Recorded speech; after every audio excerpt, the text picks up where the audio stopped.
আমি তো পরিষ্কার বলি, আমার শ্রমিক ভাইদের বলি, আলেম ওলামা ছাত্র জনতাকে বলি, তোমরা সমাজতন্ত্র প্রতিষ্ঠায় কাজ করো, তোমরা ন্যাশনালিজম প্রতিষ্ঠায় কাজ করো, তোমরা সেকুলারিজম প্রতিষ্ঠায় কাজ করো।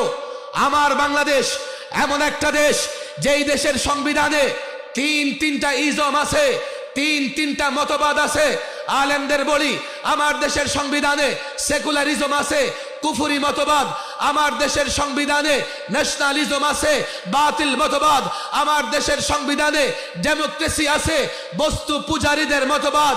আমার দেশের সংবিধানে ইসলাম আছে বটে, বিসমিল্লাহ নাই। আমার দেশের সংবিধানে ইসলাম আছে বটে, আল্লাহর উপর আস্থা বিশ্বাস নাই। সমস্ত ইজম থাকতে পারলে ইসলাম কেন থাকবে না?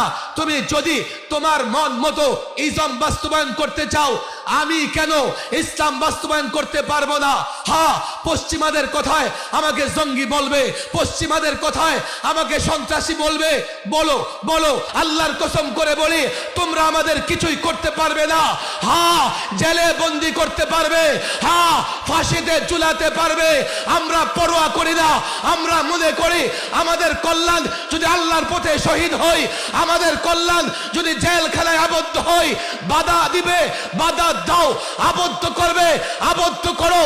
আল্লাহর কসম, ওলামাদের বলি, 16 বছর ফেসিবাদকে ছেড়ে কথা বলি নাই, এখনো কাউকে ছেড়ে কথা বলবো না। এই জমিনে যতদিন আল্লাহর বিধান বাস্তবায়ন না হবে, একদিনের জন্য ময়দান ছাড়বো না, ছাড়বো না।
আজকে 16ই ডিসেম্বর বিজয় দিবস।